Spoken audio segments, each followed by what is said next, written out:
성관제인 홍익표 변호사입니다. 오늘은 일본의 그 옴질리교 법인 파산 이제 마지막 시간입니다. 7번째 시간인데 오늘은 이제 한번 끝까지 한번 보겠습니다. 조금씩. 일본 정부와 사회가 옴질리교를 붕괴시키기 위해 활용할 수 있었던 세 자료의 창인 종교법인 해산명령과 파산 절차 도입, 파괴활동 방지법 적용 가운데 종교법인 해산명령은 비교적 이른 시기에 이미 성과를 냈죠. 앞에서 봤습니다. 파산 절차는 이 시기까지 비교적 순조롭게 진행됐죠. 사부로 변호사, 일본 변호사연합회 회장이었던 사부로 변호사가 파산관제에 대해서 부인 소송도 하고 이제 여러 가지 어떤 환가 절차를 진행됐지만 이 절차를 통해 일정한 성과를 내기 위해서는 상당한 시일이 걸릴 것이라는 점은 누구나 예측하고 있었다. 그리고 나머지 한 자루의 창이 남아 있었다. 종교법인 해산명령, 파산 절차, 그 다음에 파괴활동법 적용. 파괴활동 방지법은 제2차 세계대전 종전 이후 얼마 지나지 않은 1952년에 성립된 법으로 1951년에 이제 그 샌프란시스코 강화조약이 체결되죠. 성립된 법으로 폭력주의적인 파괴활동을 자행한 단체를 규제하고 그 활동을 제한하는 법입니다. 제국주의 시대에 일본 국내에서도 악명을 떨친 이제 치안유지법 1925년인가요? 우리나라에서도 이제 일제시대 때 그 악법으로 기능한 법이죠. 치안유지법이 종전을 계기로 폐지된 뒤 치안악부를 위해 새롭게 제정된 법이었던 만큼 제정 당시부터 민주주의를 위협하는 법이라는 우리의 목소리가 높았다. 이 법이 적용되신 파괴적 단체, 현대 한국식으로 표현하면 반정부 테러 단체의 의미죠. 우리나라에도 있었죠. 통진당, RO, 그쵸? 혁명, 리볼루션, 오르거니제이션, 혁명 조직, 그쵸? 그래서 헌법재판소에서 이제 통진당 위헌 판결을 받고 이석기 씨가 이제 그 오랫동안 어떤 수감 생활을 했었죠. 오래 석방됐죠. 이 법이 적용 대상인 파괴적 단체로 규정된 단체에 대해서는 집회, 시, 출판과 같은 기본적인 표현의 자유를 제한하거나 단체 간부의 활동을 전반을 금지할 수 있으며 엄격한 기준 아래 해당 단체의 해산을 지정할 수도 있다. 만약 이 법을 남용하면 어마무시한 법이죠. 만약 이 법을 남용하면 일본은 민주주의 국가로서 부정당한다고 해도 될 정도로 국민 개개인의 자유를 심각하게 제한할 수 있는 법이다. 심지어 법조문이 구성해도 이 법을 제정한 일본 국회의 우려의 흔적이 남아있을 정도다. 이 법은 총 45개조로 구성되어 있는데 제1조에서 이 법의 목적을 규정하고 2조와 3조에서 두 번에 걸쳐 이 법을 절대로 남용해서는 안 된다. 꼭 거듭거듭 강조하고 있다. 항상 법이 선한 측면만 있는 건 아니죠. 부작용이 있습니다. 검수완박. 지금 이제 한참 논의를 진행 중인데 이제 민주당은 이제 당론으로 정했죠. 검수완박을 하기로. 네, 법조인들도 상당수가 반대하고 있습니다. 그게 무슨 뭐 이해관계를 떠나서 전체적으로 어떤 국가의 형사사법 질서, 형사사법 기능을 이거를 개정하는 거는 이 헌법 개정과 맞먹습니다. 형사소송법의 역사가 헌법의 역사라는, 그쵸? 옛날 영국의 대원장 마그나 카르타부터 해서 인류의 역사죠, 그쵸? 투쟁의 역사인데 그거를 그냥 어떤 정치 집단이 일방적으로 자기네들이 이제 갑자기 검수완박을 한다는데 뭔가 의심의 눈초리를 보이죠. 의도가 뻔하지 않냐, 그죠? 아무튼 뭐 그건 이제 지금 우리나라에서 벌어지고 있고 이거 일본도 마찬가지일 거예요. 우리나라에도 이제 파괴활동 방지법도 있었지만 우리나라도 얼마 전에 옛날에 이제 박근혜 대통령 때 이제 그 국회에서 민주당 의원들이 필리버스터 한 법이 뭐더라? 뭐 있었죠, 그것도. 종교법인 해산명령은 비교적 간단한 절차를 통해 신속한 제재를 가할 수 있는 유효한 수단이었으나 한계도 명백했다. 파산 절차는 피해자 개개인의 권리를 조금이나마 회복할 수 있다는 점에서도 또한 이를 통해 교단을 경제적으로 붕괴시킬 수 있던 점에서 매우 효과적인 수단이었지만 제도의 특성상 재산과 관련된 내용이 줄을 이뤘다. 파괴활동 방지법 적용이 둘과는 전혀 다른 차원 문제였다. 만약 옴질리가 파괴활동 방지법이 적용을 받는다면 종교 집단으로서의 옴질리그 그 자체가 국가 권력의 손에 의해 강제적으로 해산당할 가능성도 있었다. 물론 지하철 샤린 사건은 이런 예외적이고 예외적인 제도의 적용을 검토해야 할 정도로 전대미문이 만행이었다. 일본 정부는 사건의 전모가 밝혀지면서 당연히 옴질리그에 이 법을 적용하는 것을 검토했다. 평소 이 법에 비판적이었던 사람들도 지금이 아니면 언제 이 법을 쓰겠냐 할 정도로 여론도 긍정적이었다. 옴질리교도 이 사실을 정확하게 파악하고 있었다. 마스모토 치즈오와 이게 이제 교주죠. 주요 간부들이 체포된 뒤 사이에 남아있던 옴질리교 잔존 세력에게 가장 시급한 당면 과제는 옴질리교에 대한 파괴활동 방지법 적용을 회피하는 것이었다. 그리고 이것은 수감된 상태에서 변호사를 통해 이른바 옥중 지시 발신을 계속하고 있던 마스모토 치즈오에게도 마찬가지였다. 이제는 옴질리교 교단의 존립 여부와 모든 미래가 공안심사위원회 판단에 달려있다고 해도 관이 아닌 상황이 되었다. 옴질리교가 이 법이 지칭하는 폭력주의적 파괴활동을 자행했다는 사실은 누구도 부정할 수 없었다. 이제 남은 길은 옴질리교는 앞으로도 이런 테러를 저지르지 않겠다는 의사를 적극적으로 전달하는 것뿐이었다. 결국 힘과 권력에 관한 일반적인 원칙인 힘은 실제로 사용한 것이 아니라 사용 가능성을 시사했을 때 가장 강력하다라는 원칙이 여기서도 적용됐다. 옴질리교는 아무런 물리적인 저항도 없이 보유하고 있던 부동산 등의 자산을 파상관제의 측에 넘겨줬고 이외에도 전반적으로 공권력의 지시에 순응하는 모습을 보였다. 공안심사위원회는 1997년 1월 31일 옴질리교에 대한 파괴활동법 적용 청구를 기각한다. 옴질리교는 단체 위험성이 사라졌다고 할 수 없으나 향후 어느 정도 근접한 시기에 폭력주의적 파괴활동을 자행할 명백한 위험이 있다고는 인정할 수 없다. 이런 식으로 판단을 했네요. 일종의 이제 행정위원회죠. 공안심사위원회가. 것이 기각의 이유였다. 힘은 사용 가능성을 시사했을 때 가장 강력하지만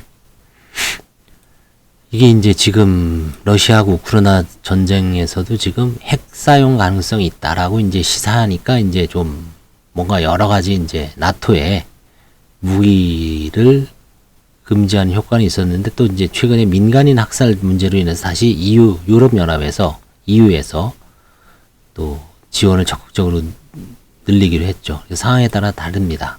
하지만 힘은 사용 가능성을 시사했을 때 가장 강력하지만 사용 가능성이 사라진 힘은 더 이상 억지력을 발휘하지 못한다는 것 또한 틀림없는 사실이었다. 옴질리교는 파괴활동 방지법 적용을 회피한 뒤 다시 적극적으로 교세를 확장해 나가며 이 과정에서 새롭게 거점을 확보한 지역의 주민들과 잇따라 대립한다. 정신 못 차렸죠. 그리고 이런 대립은 결국 1999년에 옴질리교와 그 후속 단체를 대상으로 한 특별법, 무차별 대량 살인 행위를 행한 단체의 규제에 관한 법률이 참 이런 법도 있군요. 성립하는 원인을 제공하게 된다. 옴질리교 비품 매각 바자회, 옴질리교 재산을 파악해 나가던 시기 파상관제인 측이 가장 큰 관심사는 문자 그대로 1엔이라도 더 많은 재산을 확보해 옴질리교 사건 피해자들에게 분배하는 것이었다. 누군가는 옴질리교 사건이 진상을 규명해야 했고 누군가는 이제라도 자신이 범행을 반성하고 사과할 여지가 있어 보이는 실행범들에게 반성과 사과를 촉구해야 했지만 누군가는 피해자들이 당연히 받아내야 할 돈을 받아내는 작업에 집중해야 했다. 진상규명이나 가해자의 갱생, 반성, 합당한 처벌이 중요한 만큼 피해자가 금전적인 손해배상을 받아내는 것도 매우 중요했다. 이 모든 작업이 제대로 이루어졌을 때 피해자들의 권리가 겨우 조금이나마 회복될 수 있을 터였다. 이 시기 파산 관제인에게는 한 가지 고민거리가 있었다. 뭘까요? 옴질리교 교단 재산 가운데 가장 큰 규모가 큰 것은 부동산이었고 따라서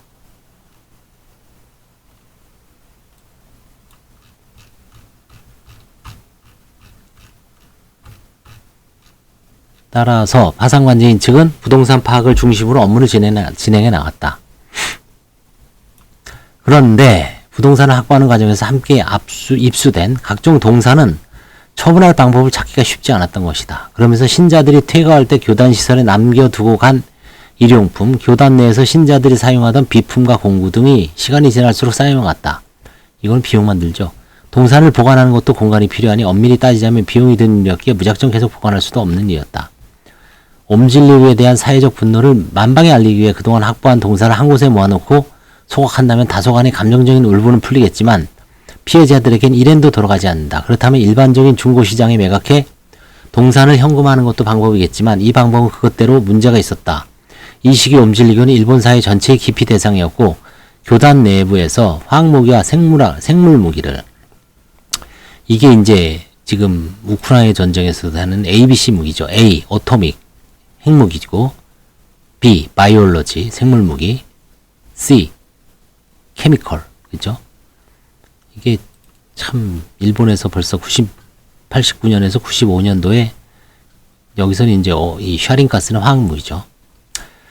제조한 적이 있다는 사실도 무시하기 어려웠다. 그런 옴질리교 신자들이 교단 내부에서 사용한 동산을 찝찝하겠죠. 일반적인 중고시장에 판매한다면 물품을 구입한 사람 중 누군가는 나중에 그 사실을 알고 불쾌감을 느낄 수도 있다. 모르면 몰라도 알면은 찝찝하죠. 예를 들어 도쿄의 중고시장에 집중적으로 옴질리교 동산을 매각한다면 도쿄에서 중고 물품을 사는 사람은 혹시 내가 사려는 물건에 옴질리교의 물건이 섞여 있는 것은 아닌지 신경이 쓰여 중고 물품 구입 자체를 주저할 수도 있었다. 이것은 중고시장 전체의 흐름에 부정적인 영향을 미친 이었다. 파상관제인 측은 이 문제를 해결하기에 옴질리교 비품 매각 바자회 개최라는 알리고 파는 거죠. 파상관제인 측은 이 문제를 해결해 옴질리교 비품 매각 바자회 개최라는 정면 돌파를 시도한다. 신문 등을 통해 파상관제 측이 처한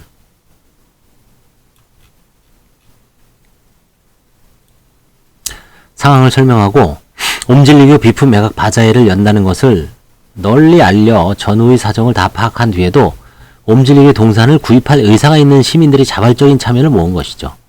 바자회에서 얻은 수익은 모두 옴질리교 사건 피해자에게 돌아간다는 사실이 알려지자 시민들은 큰 호응을 보였고 결국은 대성공이었다.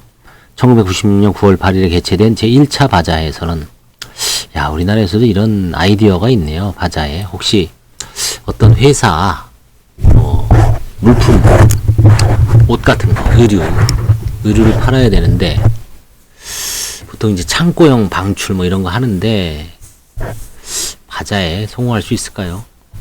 공간이라든가 이런 좀 홍보만 적절히 되면 몰라도 그 물품이 이제 중소기업에게 이제 일반 시민들한테 긴밀한 필요가 있으면 팔릴 수도 있겠죠. 이렇게 이제 여기서 이제 바자회로 아이디어를 낸 겁니다. 96 9월 8일에 개최된 1차 바자회에서는 대략 300종 1000점에 가까운 물품이 판매되는데 오전 10시에 바자회 행사가 시작하자마자 1000명 이상이 입장해 오후 3시에 모든 물품이 매각되었다. 파상관제인 측은 이날 총 2650만엔, 우리나라 돈은 2650만원이죠.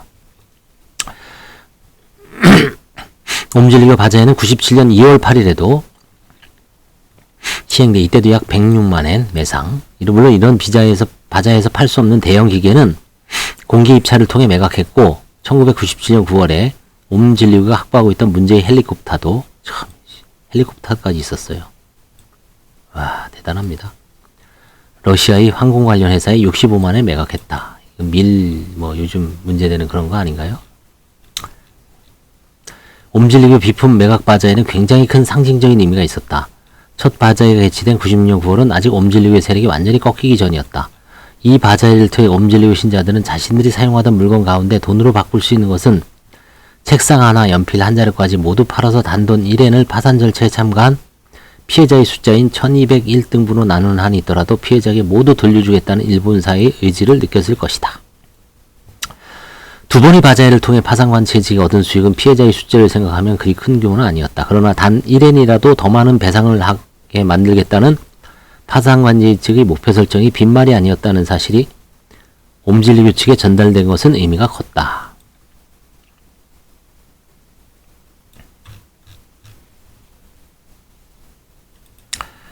또한 이 바자회는 물품을 구입하기 위해 행사에 참가한 시민들에게도 매우 뜻깊은 기회였다. 각종 보도를 통해 옴질리교 사건 피해자들이 힘든 나날을 보내고 있다는 사실을 잘 알고 있으면서도 이들을 도울 방법을 찾지 못해 안타까워하던 시민들에게는 그들이 할 수 있는 범위 안에서 피해자를 도울 방법이 드디어 생긴 셈이었다. 옴질리교 바자회에 참가한 사람 가운데 이른바 호사가가 전혀 없다고는 말하기 힘들다. 그러나 대부분의 사람들은 마침 사려던 물품을 5,000원에 팔고 있다는 것을 발견했다면 나머지 5,000원에는 피해자에게 기부하는 셈치고 만원에 구입하는 정도의 선의를 가지고 바자회 행사장을 차렸다. 이렇게 일본 사회가 아픔을 치유하는 작업도 느리지만 조금씩 진행되고 있었다. 그리고 그 사이 파상관제는 첫 번째 난관에 부딪히게 된다. 뭘까요? 건물 해체 비용. 다른 모든 시장이 그러하듯 일본의 부동산 시장에도 시장에 참여하는 사람 대부분이 공유하는 몇 가지 상식이 있다. 그중 하나는 예외적인 경우를 제외하면 토지는 건물이 없는 빈 토지인 경우가 가치가 더 높다는 것이다. 이걸 나대지라 그러죠. 그렇죠. 우리나라도 그렇죠. 깨끗한 땅, 건물이 없는 땅을 더 치죠. 왜냐면 철거해야 되니까. 그렇죠? 새로 지려면. 토지를 매입한 뒤 자신의 의사대로 토지를 마음껏 이용할 수 있는 백지 상태의 토지를 선호하는 사람이 더 많기 때문이다. 그렇죠. 개발 위주의 사고죠. 땅에 서 있는 건물이 특별한 가치가 있는 건물이 아니라면 더욱 그렇고, 건물을 해체하는 데 비용이 더 들 정도로 대충 만들어 놓은 건물이라면 더더욱 그렇다. 그 건물이 내부에는 신흥종기가 기괴한 수행을 하며 집단생을 하거나 항무기와 생물몰기를 만들었고 가끔 살인사건도 발생했던 건물이라면 말할 필요도 없다. 그렇죠. 이 살인 참. 옴질리교 파상관제 측에게 이 사실은 크나큰 고민거리였다. 옴질리교는 일본 각지의 교단시설의 명목으로 수많은 부동산을 보유하고 있었다. 이 가운데 도쿄나 오사카와 같은 대도시에 위치한 건물은 어떻게든 처분이 가능했다. 이런 지역은 부동산의 가치가 워낙 높아 아무리 부정적인 요소가 많다고 해도 거래 자체가 불가능한 경우는 없기 때문이다. 그렇죠. 우리나라도 마찬가지죠. 수도권에는 진짜 뭐 어떤 거든 다 팔립니다. 지방에 있는 건 진짜 안 팔리죠. 건물 가치도 없고 막. 파상관제 측을 고민에 빠지게 한 경우는 주로 옴질리교 교단이 한적한 산기슭에 땅을 매입하고 새롭게 세운 교단시설들, 즉 안에서 무슨 일이 벌어졌는지 모를 주거시설들이었다. 이 건물들은 문외한의 눈으로 봐도 토지의 가치를 떨어뜨리고 있었고 이 가운데 일부는 건물을 해체하는 데 드는 비용이 토지를 매각해서 얻을 수 있는 금액보다 많을 지경이었다. 이 경우 파상관제인 측은 부동산을 확보해 놓고도 오히려 적자를 보게 되는 셈이다. 일반적인 파산 절차라면 상황이 그렇게 되었다 해도 어쩔 수 없었다.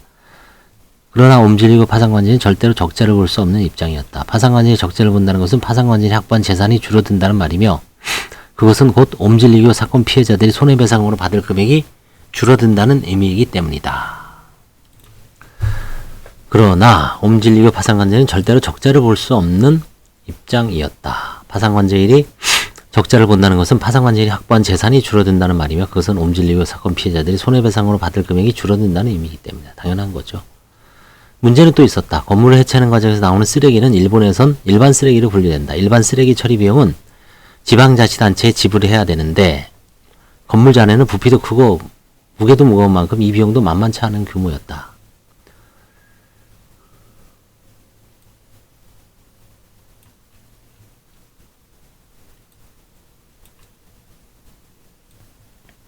제 아무리 선견지명이 있는 사람이라도 옴질리교가 도쿄의 지하철에 샤린을 살포했을 때 1년 수개월 뒤 사건 피해자의 권리 회복을 위해 노력하는 사람들이 건물을 해체할 때 나오는 일반 쓰레기 처리 비용 문제를 고민하고 있으리라고 얘기하는 사람은 없을 것이다.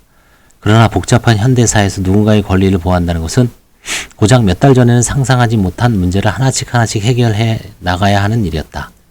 파상관제인 측은 이 두 가지 비용, 즉 건물 해체 비용과 쓰레기 처리 비용을 어떻게든 해결해야 한다는 과제에 봉착하게 됐고 바로 이때부터 파상관제인으로 법조계의 거물급 원로를 추천하고 선정한 일본사의 선택이 빛나기 시작한다. 1996년 9월 아베 사부로 변호사는 이 문제를 정치적으로 해결하기로 결심하고 활동을 시작한다. 우선은 파상관제 측의 입장을 가장 강경한 표현으로 밝히는 것으로 일본 정부에 이 문제의 심각성을 알리는 동시에 여론의 주목을 끌기로 한다. 아베 사부로 변호사는 건물 해체 비용과 쓰레기 처리 비용을 정부가 해결해주지 않으면 파상관제인으로서 옴질리교의 일부 부동산에 대한 처분권을 포기하겠다고 밝힌다. 여기 관제인의 환갑 포기죠. 파상관제인이 처분권을 포기하면 그 재산은 국고에 귀속된다. 그렇군요. 여기서는 이제 그럴 수밖에 없죠. 법인 재산이니까. 그죠? 개인에서는 이제 개인으로 넘어가는데 여기서는 이제 종교법인이죠. 종교법인 해산돼 갖고 없죠. 아무도. 일종의 무주물이 되는 거죠. 그럼 국고죠. 만약 그렇게 된다면 일본 정부는 경제적 가치도 없는 건물과 토지가 국고에 귀속되는 부담과 옴질리교 사건 피해자의 권리를 도와주지 않았다는 오명을 함께 얻게 될 판이었다.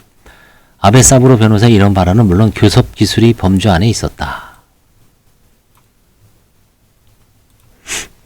겉으로는 교섭상의 경계선을 강하게 그어놓았으나 이제는 일본 정부 관계자들과 두루 접촉하며 이 문제를 원만히 해결해 주도록 열성적으로 설득할 차례였다. 파상관제인 측이 문제 해결을 위해 여러가지 대응책을 검토하는 초기 단계에서는 자위대에 건물 해체를 의뢰한다는 방안도 제기됐으나 이 방안은 여러가지 현실적인 벽에 부딪혀 곧 폐기되고 결국 일본 정부가 예산을 지출한다는 가장 현실적인 대응적으로 논의가 수렴된다. 상황을 파악한 일본 정부는 옴질리교 교단 건물 해체와 쓰레기 처리에 드는 비용을 일본 정부가 보정 예산으로 처리한다는 해결법 자체는 동의의 뜻을 표현하지만 그들도 예산을 쓰기 위해서는 국회 허락이 필요하다는 민주주의 국가 기본 원칙에서 벗어날 수는 없었다. 일본 정부는 일단 국회의 동의를 구해오라고 조언한다. 파상한 관제인 측은 이 조언을 받아들여 국회, 정확히는 여당과 접촉하기로 한다. 당시 일본 국회 여당은 자민당이었다. 내부 논의 결과 이러한 문제를 의논하려면 자민당이 당내 주요 직책인 정무조사회, 정조회장이라 그러죠. 정무조사회 회장을 만나야 한다는 결론이 나온다. 자민당 정무조사회 회장쯤 되는 거물 정치인이라면 누구나 쉽게 만날 수 있는 인물은 아니지만 파상관제인 아베 사부로 변호사는 일본 변호사연합회 전 회장답게 만나야 하는 정치인을 만날 수 있도록 교섭을 할 정도의 수완은 갖고 있었다. 일본의 거물 정치인은 당연하게도 가까운 지인 중에 유력한 변호사가 있기 마련이고 그 정도로 유력한 변호사는 일본 변호사연합회 전 회장과 당연히 친분이 있기 마련이기 때문이다. 사회적인 지위를 활용한 입법부에 대한 합법적인 로비 활동이 매우 긍정적인 예시라 할 만했다. 아베 사부로 변호사는 당시 자민당 정무조사회 회장과 친분이 깊던 변호사에게 직접 편지를 보내 사정을 설명하고 세 사람이 만날 수 있는 자리를 마련해 줄 것을 부탁한다. 부탁을 받은 변호사 입장에선 거절할 이유가 전혀 없었다. 곧 세 사람의 회동이 성사되고 정무조사회 회장도 상황에 대한 설명을 듣자 흔쾌히 협력할 것을 약속한다. 그러나 보정예산은 국회가 독자적으로 편성할 수 있는 것이 아니라 한국의 정부 부처에 해당하는 성청의 신청이 있어야 했다. 보정예산을 신청할 성 혹은 청을 찾아내는 것도 당연히 파상관제인의 일이었다. 이거 국토건설성인가요? 성청 입장에서는 이 보정예산을 신청했다가 자신들이 원래 받아야 할 예산이 축소될 우려가 또 없는 것은 아니었기에 이 또한 쉽게 부탁할 수 있는 아니었다.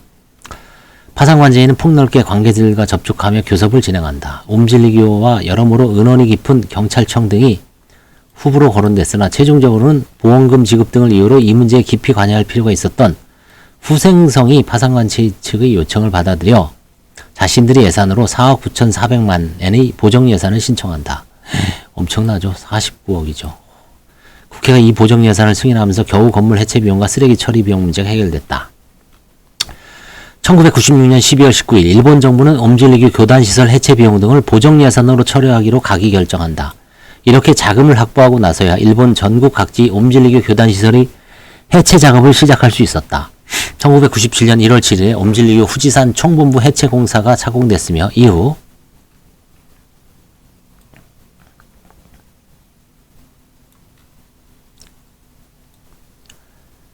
전국 각지의 시설들이 순서대로 해체되기 시작한다. 작업 내용도 조금 특수했는데 경찰이 파상관직에 특별한 부탁을 했기 때문이다. 옴질리교 교단의 각 시설들은 3분의 1 정도를 해체한 뒤 경찰이 입회에 필요한 조사를 하고 3분의 1을 해체한 뒤 다시 경찰이 필요한 조사를 하고 건물 해체가 끝난 뒤에는 경찰이 땅을 조금 파보는 복잡한 절차를 거쳐 해체가 마무리된다. 무슨 살인사건 이런 범죄 흔적을 찾기 위해서 그런 것 같아요. 그렇죠? 옴질리교의 범행에 관한 추가적인 증거를 발견할 가능성이 조금이라도 남아있는 한 경찰도 증거 수집에 마지막까지 최선을 다했다. 일본 정부의 채권과 시민 피해자의 채권. 1997년 말경까지 옴질리교 파상관제인이 확보한 재산은 옴질리교 사건 피해자들의 채권 가운데 16.2%를 만족시킬 만한 수준이었다. 아, 엄청나네요. 그렇죠? 16.2%는 큰 겁니다. 일본에서는 일반적인 파산 절차의 경우 채권이 20%가량을 받으면 그렇죠. 성공적인 사례죠. 20% 배당하는 경우가 있을까요? 3%, 5% 그렇죠. 20% 이상을 갚을 정도의 자산이 있었다면 애당초 파산할 확률도 적었을 테니 나름대로 합리적인 기준이 할 수 있다. 파산관제인 측으로선 최소한 이 기준은 돌파할 필요가 있었고 그러기 위해선 넘어야 할 산이 하나 있었다. 일본의 파산 제도는 파산 절차가 진행돼 채권자들이 배당을 받을 때 국가채권, 조세채권이죠.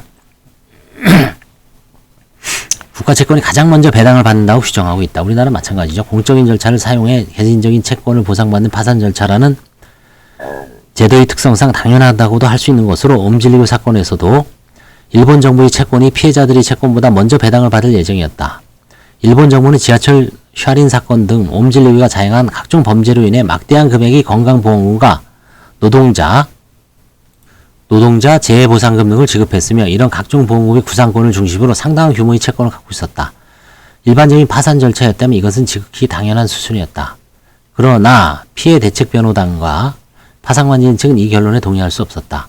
일본 정부는 지하철 샤린 사건 등 옴질리기가 다양한 각종 범죄를 사전에 방지할 책무가 있었음에도 그 책무를 다하지 못해 다수의 무고한 희생자를 낸 책임을 져야 할 입장이었다. 특히 사카모토 스스미 변호사 일가 살해 사건 직후 일본 경찰이 조금만 더 제대로 수사를 했더라면 이후의 수많은 범행들을 상당히 이른 단계에서 막아낼 수 있었을지도 모른다. 그런 일본 정부가 정작 파산 절차에서는 피해자보다 먼저 배당을 받는다는 것은 사례에 맞지 않는 일이었다. 한편으로는 현실적인 문제도 있었다.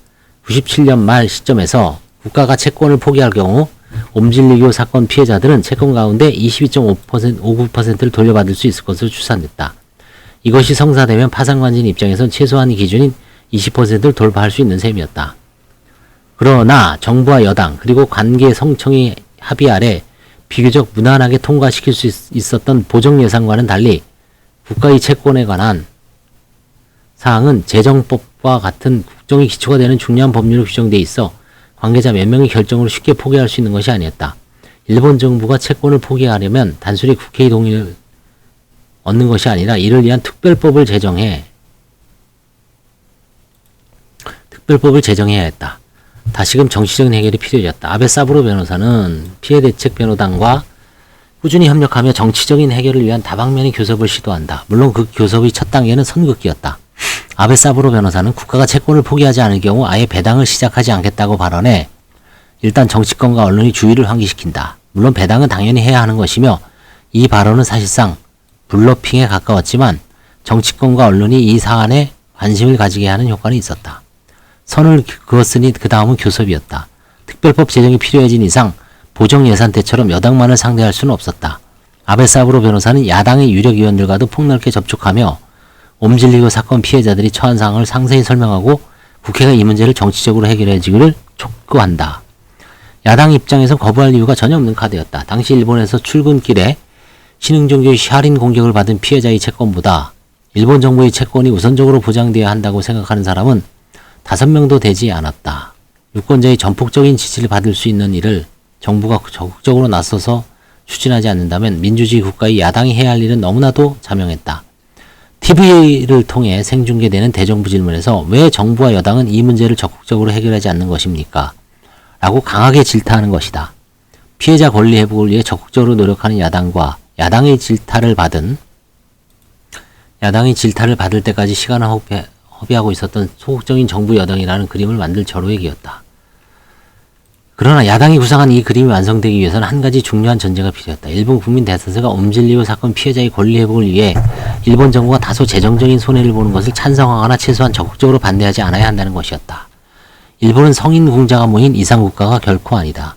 지하철 샤린 사건 피해자 가운데 샤린 중독 후유증으로 업무 능력이 저하되자 직장에서 일종의 따돌림을 당한 끝에 쫓기듯 직장을 그만둔 사람도 있었다. 옴질리고 피해자들이 모두 일본사의 따스한 관심과 지원 속에서 활기차게 일상생활을 복귀한 것도 아니었고 오히려 상대적 약자가 된 피해자들이 유형무형의 편견 속에서 다시금 상처를 받는 일도 적지 않았다. 일본은 그런 개개인이 크고 작은 악행까지 모두 규제하거나 배제할 수 있을 정도로 도덕적인 국가도 아니었고 사회 구성원 전체를 통제할 수 있는 국가도 아니었다. 그러나 국회에서 여당과 야당이 이 문제를 논의할 때 야당의 입장에서 무엇보다도 중요한 것은 일본 국민 개개인이 얼마나 도덕적이고 숭고한 인격체가 아니라 자신들이 일본 정부의 채권과 옴질리고 사건 피해자의 채권 가운데 어느 쪽을 중시하는 자세를 보이는 것이 정치적으로 유리한가였다. 그리고 이 질문에 대한 대답은 지극히 단순 명쾌했다.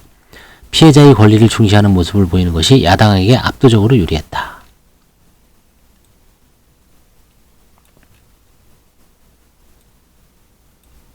가까운 선거를 염두에 둬도 긴 악목에서 정권 교체를 염두에 둬도 대답은 같았다. 당시 일본의 야당은 일본 국민의 절대 다수가 정부의 채권이냐 피해자의 채권이냐 정도로 단순화된 질문을 받으면 틀림없이 후자를 선택하리라는 것을 정확하게 파악하고 있었다.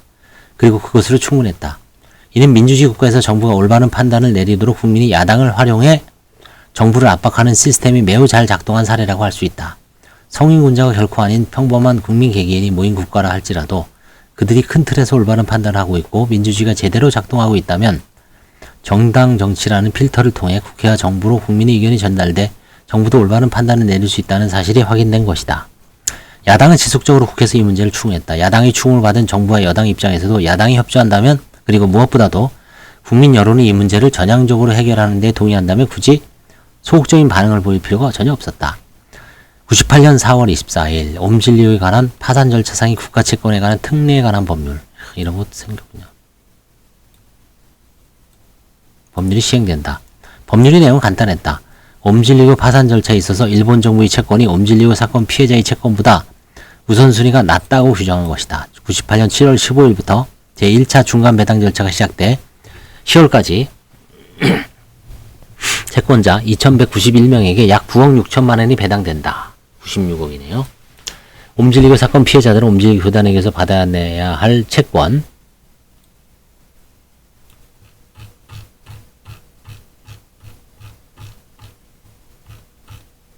의 22.59%를 회수하게 된다. 기금과 모금 1998년에 들어서면서 옴질리고 관련한 각 재판 가운데 증거를 반드시 확보해야 하는 절차들이 대대적으로 마무리 단계에 접어든다. 이에 따라 사법부가 확보하고 있던 증거들이 파산관제인 관리하로 들어오게 된다. 특히 옴질리가 샤린을 대량으로 생산하기 구축한 샤린 플랜트 시설이 파산관제인의 관리하에 들어온 것은 사회적으로도 큰 관심을 모았다. 이 시설은 네덜란드 헤이그에 본부를 둔 화학무기 금지기구 OPCW입니다. 사찰 대상으로 지정했을 정도의 위험시설이었고 일본 사회 구성원들도 이 샤린 플랜트가 실제로 어떤 시설인지 알고 싶어했다. 파산관제인은 엄격한 안전관리 하에 샤린 플랜트 내부를 취재인에게 일시적으로 공개하기로 결정한다. 국민의 알 권리를 보장하기 위한 합당한 판단이었다. 98년 9월 16일 샤린 플랜트 내부에 대한 취재가 약 1시간 정도 허가되고 이에 따라 각 언론사의 취재 장비가 샤린 플랜트 내부로 진입한다. 이후 옴질리고 사건을 복귀할 때마다 사용되곤 하는 옴질리고 샤린 플랜트의 내부 구조에 관한 보도 사진과 영상은 대부분 이날 촬영된 것이다. 샤린 플랜트 해체 공사는 11월 9일에 시작됐으며 12월 12일에 OPCW의 사찰이 완료되면서 모든 시설이 완전히 안전하게 해체됐다는 사실을 확인했다. 그리고 이 즈음에 마스모토 치조가 체포되던 당시 소지하고 있던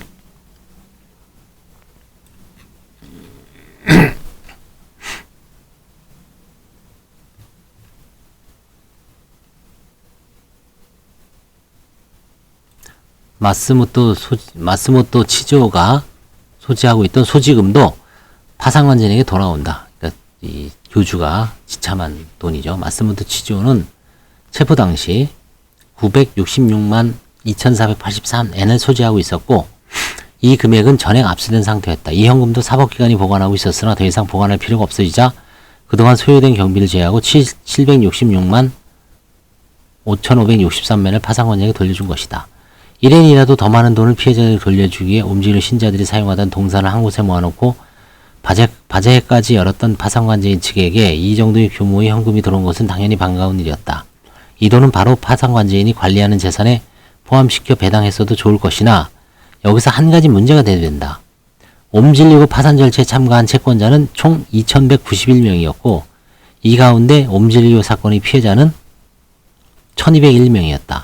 파산 절차에서는 피해자가 아닌 일반 채권자도 포함되어 있었던 것이다. 이들 중 상당수는 옴질리고의 각종 범죄로 피해를 입어 손해배상을 청구하기에 파산 절차에 참가한 것이 아니라 옴질리기와 정상적으로 거래를 하던 중 상거래 채권자군요. 채권을 회수하기 전에 옴질리기 파산이 결정되면서 곤란한 상황에 처하게 된 사람들이었다. 무슨 납품한 사람들이죠. 물품 대금. 옴질리교는 다양한 분야에서 각종 사업을 전개했으며 교단 명의 토지에 건물을 세우는 등 교단의 운영을 위해서도 활발하게 경제활동을 해왔기에 이들에게 받을 돈이 있는 사람의 숫자도 많았다. 이들은 옴질리기와 정상적인 거래를 하고 있었던 것인 만큼 이들이 금전적인 피해를 보전한 것도 물론 중요한 일이었다. 그러나 피해 대책 변호단과 파산관제인은 적어도 마스모토 치조가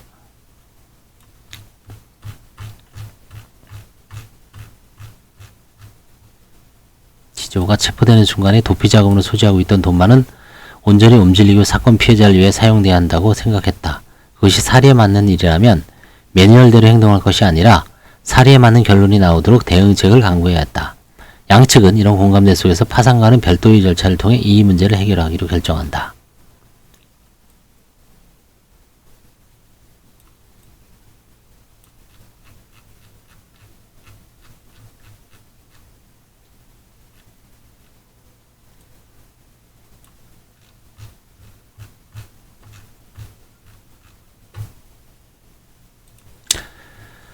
1998년 7월 10일 옴질리교 사건 피해자들의 피해 회복을 위한 경제적인 면에서 지원하기에 샤린 사건 등 공조기금이 창설되고 아베 사부로 변호사가 이 기금의 대표로 취임한다.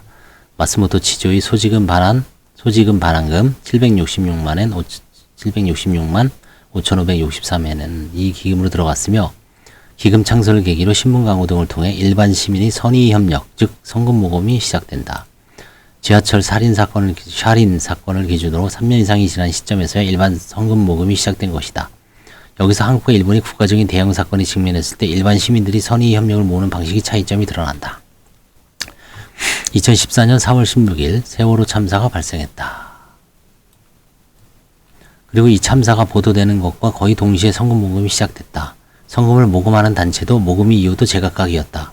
그러나 세월호 참사라는 미증유의 사건에 큰 충격을 받고 희생자와 유가족, 피해자들의 아픔에 공감한 한국 사회 구성원들은 열성적으로 모금에 참여했다.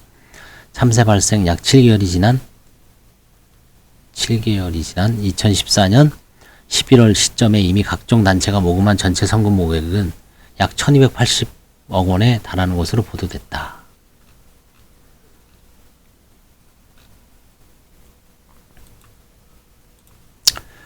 한국식 접근법의 강점 분명하다. 모금된 성금이 제대로 운영만 된다면 유가족과 피해자들이 비교적 이른 시기부터 피해의 일부를 금전적으로나마 복구할 수 있다는 것이 가장 큰 장점일 것이다.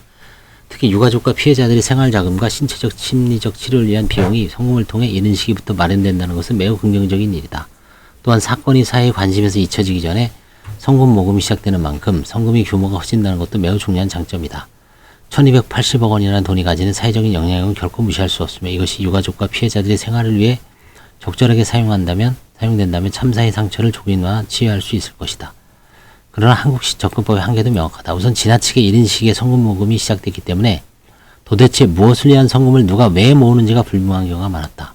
세월호 참사 희생자를 위한 성금이라면 유가족에게만 전달되고 생존자에게는 전달되지 않는 것인지, 아니면 세월호 참사 피해자를 위한 성금이나 생존자들에게도 전달되는 것인지, 정확한 유가족과 피해자의 범위는 어디까지인지, 그들이 피해 회복을 위해 정말로 필요한 비용의 규모가 어느 정도인지 누구도 정확하게 파악하지 않은 상태에서 막대한 금액이 순식간에 모아버렸다. 모인 성금을 어디에, 왜, 어떻게 사용할지가 모금에 참여하는 사람에게조차 명확하게 전달되지 않은 상태에서 모금이 진행되면 결국 모여있는 돈의 규모를 보고 그에 걸맞는 사업을 찾게 된다. 이것은 심각한 본말 전도라 할 만했다. 성금 목적의 모호함은 결국 성금 운영 방식의 모호함으로 이어진다. 세월호 참사와 같은 참사의 재발을 막아야 한다는 것은 한국 사회 구성원 누구나가 동의하는 바였으며 참사 직후부터 안전한 나라를 만들어야 한다는 슬로건이 사회 곳곳에 등장하기 시작했다. 반년이 조금 넘는 기간 동안 모인 1,000억 원이 넘는 돈은 그 목표, 안전한 한국을 만든다는 목표를 위해서도 유용하게 사용될 수 있을 것이다. 그러나 모금 단계에서 운영 방식에 대한 사회적 합의가 불분명했던 탓에 성금을 어떻게 사용하면 안전한 나라를 만들 수 있을지에 대한 합의도 참사 직후 수년간은 모호한 상태였다. 안전한 한국을 만든다는 목표 그 자체는 비난의 여지가 없는 훌륭한 목표다. 그러나 이러한 거대한 슬로건은 실효성을 담보하는 치밀하고 섬세한 계획이 뒷받침되어야만 공허한 외침으로 끝나지 않고 사회를 바꿀 수 있다. 슬로건의 실효성을 담보할 충분한 계획을 세울 시간도 없이 안전한 나라를 만들기 위해 막대한 금액을 우선 모금부터 해둔 것은 여러모로 우려의 여지가 컸다. 그리고 문제점은 이것뿐만이 아니다. 한국식 접근법의 가장 큰 단점은 국가적인 참사에 대한 책임 소재를 불분명하게 만든다는 것이다. 세월호 참사의 정확한 희생자와 유가족과 피해자의 범위는 어디까지인지, 그들이 피해를 회복하기에 어떠한 지원이 필요한지, 구조와 수색 과정에서 발생한 인적 물적 피해는 누구의 책임으로 복구해야 할지 등등 수많은 질문 등 그대로 세월호 참사의 책임이 누구에게 있는가라는 질문으로 이어진다. 세월호 참사는 왜 발생했고 누가 이 참사를 막을 의무가 있었는가라는 질문 없이는 정확한 보상이나 배상의 규모를 산정하고 그 보상이나 배상을 누가 이행해야 하는지를 명확히 알 수 없기 때문이다. 성금모금에 참여한 아름다운 뜻을 생각하면 실로 안타까운 일이지만 순식간에 모금된 막대한 규모의 성금은 바로 이 책임 소재 규명에 대한 날카로운 추궁을 무디게 만드는 부작용도 있었다. 1280억 원이라는 성금이 모인 이상 이것을 잘 운영하는 것만으로도 유가족과 피해자의 피해를 적어도 금전적인 면에서 회복하는 것은 충분해 보였고, 엄격하고 분명한 책임 추궁을 통해 책임을 져야 할 개인과 집단이 마지막 1원까지도 책임을 지게 만들어야 한다는 사회적인 합의의 동력은 약해질 수밖에 없었다. 한국식 접근법의 장점은 그대로 일본식 접근법의 단점이다. 옴질리오 사건 피해자를 위한 모금은 지하철 살인 사건이 발생한 지 3년 지난 시점에서야 시작됐다. 세월호 참사에 대입한다면 2017년 후반기가 되어서야 세월호 참사 희생자 유가족과 피해자를 위한 성금 모금이 시작된 셈이었다. 그 기간 동안 아무래도 옴질리오 사건에 대한 사회적 관심은 지하철 살인 사건 직후에 비하면 묻어져 있었고, 살인 사건 등 공조기금이 모금한 전체 금액은 일본이란 국가 경제의 규모를 생각하면 놀라울 정도로 막대한 금액은 아니었다. 또한 이 3년 사이 옴질리고 사건 피해자들을 돕고자 하는 일본 사회 구성원들이 아름다운 뜻이 반영될 장소와 기회도 거의 없었기 때문에 피해자들이 사회 구성원들이 도움을 받는데 결과론적으로 오랜 시간이 걸리고 말았다. 그러나 일본식 접근법이 장점도 명확했다. 일본은 모든 사안에 대해서 시민들이 성금 모금을 몇 년씩 늦추는 나라는 결코 아니다. 2011년 3월 11일에 발생한 동일본 대지진과 같이 일반 시민이 성의를 시급히 모을 필요가 있는 대형 재난이 발생하면 재난 발생과 거의 동시에 체계적으로 모금 활동이 시작된다. 그러나 옴질리오 사건은 자연재해가 아니라 가해자가 분명한 범죄였고, 범죄인 이상 범행을 저지른 가해자들과 범행을 막지 못한 국가가 가장 먼저 1차적인 책임을 져야 했다. 책임 소재가 명확해지고 책임을 져야 할 사람들이 모든 책임을 다 지고 난 다음에 그래도 유가족과 피해자의 피해가 제대로 복구지 않았다면 그때 사회 구성원들이 선의와 협력을 구하는 것이 합당한 순서였다. 일본 사회는 성금 모금을 통한 금전적인 도움이라는 점에서는 지하철 살인 사건 이후 3년 이상의 시간 동안 한 발짝도 뒤로 물러서 있었다. 일견 냉담한 대응처럼 보였지만 사회 구성원들이 뒤로 물러나 있었기에 이룰 수 있었던 것들도 많았다. 옴질리고 사건이 유가족과 피해자들은 단순한 피해자가 아니라 옴질리고 교단에게 받아낼 돈이 있는 채권자가 됐다. 옴질리고 교단은 자신들의 자산만으로는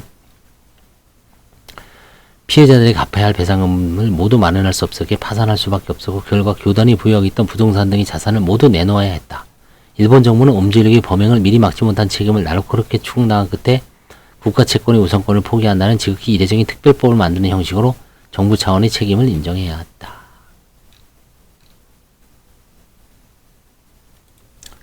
옴질리고 사건 피해자들과 피해대책 변호단, 화상관제인 등이 피해 회복을 위해 이 정도로 노력했음에도 불구하고 여전히 완전한 피해 회복까지는 너무나도 먼 길이 남아 있었다. 이제는 사회 구성원들이 선의와 협력을 구하고 싶다는 살인 사건 등 공조기금 측의 효소는 많은 공감을 불러일으켰다. 기금이 창설된 1998년 이후 2008년까지 약 10년간 매년 끊이지 않고 기부금이 모금돼 총 1억 4,029만, 약 14억 정도 되네요. 모금됐다. 모금이 진행 중이던 2002년경 피해자 측으로부터 보금이 사용법에 대한 건의가 있었다. 특히 살인 사건 피해자들은 사건의 특성상 건강에 대한 불안을 오랫동안 안고 있었고, 언제든지 건강 상태를 전문적인 의사가 있는 병원에 확인할 수 있는 태세가 확보되기를 희망하고 있었다. 이 요구가 받아들여져 살인 사건 등 공조기금은 모든 피해자가 반드시 건강검진을 받아 건강 상태를 확인하고 검진이 지속적으로 이루어져야 데이터를 축적하며 다른 피해자들과 정보도 공유할 수 있도록 지원하는 방식으로 운영된다. 사건 발생 이후 약 7년이 지난 2002년 3월 19일에 모두 64명이 건강검진을 희망했다는 기록이 남아있다. 그 뒤 이 활동은 독립 NPO가 승계해 현재까지도 살인사건 피해자에 대한 매년 1회 무료 검진이 이어지고 있다. 어젠다 세팅. 옴질리고 파산 절차에 참가한 채권자들이 98년 10월에 1차 중간 배당으로 약 9억 6천만 엔을 배당받았을 때 파산 절차를 지켜보던 많은 사람들이 이것이 실질적인 마지막 배당이 될 것이라고 생각했다. 96년 3월에 파산 절차가 시작된 이후 파산관 측은 1년에도 더 많은 돈을 피해자들에게 배당하기에 옴질리고 교단이 보유한 모든 자산을 확보하려는 노력하고 그 노력의 결실이 1차 배당이었기 때문이다. 앞으로는 소규모 배당이 몇 번 더 이어지는 정도가 될 것이라고 누구나가 예상하고 있었고, 파산관제인 측과 피해 대책 변호단도 그런 현실을 어느 정도 인식하고 있었기에 기금 창설을 통한 모금을 시작한 측면도 있었다. 그러나 이 시기까지 비교적 수동적으로 사태를 관망하던 일본 사회의 중요한 집단 중 하나가 사회적인 논의의 전면에 나서면서 상황이 조금씩 바뀌기 시작한다. 일본 언론이 어젠다 세팅을 시도한 것이다. 옴질리교가 일본 사회 내부에서 각종 강력범죄를 자행하며 폭주하는 동안 일본 언론이 수행한 역할은 한마디로 정리하기 힘들 만큼 복잡다단했다. 마스모토 치조가 유명세를 타게 된 것도 언론을 통해서였고, 옴질리교의 광기를 비교적 이른 단계에서 파악해 폭로한 것도 일본 언론이었다. 일본사회가 옴질리교에 대해 경각심을 갖게 된 것도 일본사회의 특종 보도가 있었기 때문이고, 일본사회가 옴질리교의 범행을 오랫동안 눈치채지 못한 것도 일본 언론의 오보에 가까운 자극적인 추측성 보도 때문이었다. 옴질리교가 일본사회에 크나큰 상처를 남기며 폭주한 오랜 기간 동안 일본 언론은 때로는 중요한 탐사 보도나 특종 보도로 언론으로서의 사명을 다했고, 때로는 눈앞의 이익을 쫓는 자극적인 보도로 사회의 건전한 문제의식 형성을 저해했다. 그런 일본 언론이 옴질리교 교단의 파산 절차가 사실상 마무리 단계에 접어들었다고 많은 사람들이 생각하던 시기에 사회 전체의 논의 흐름을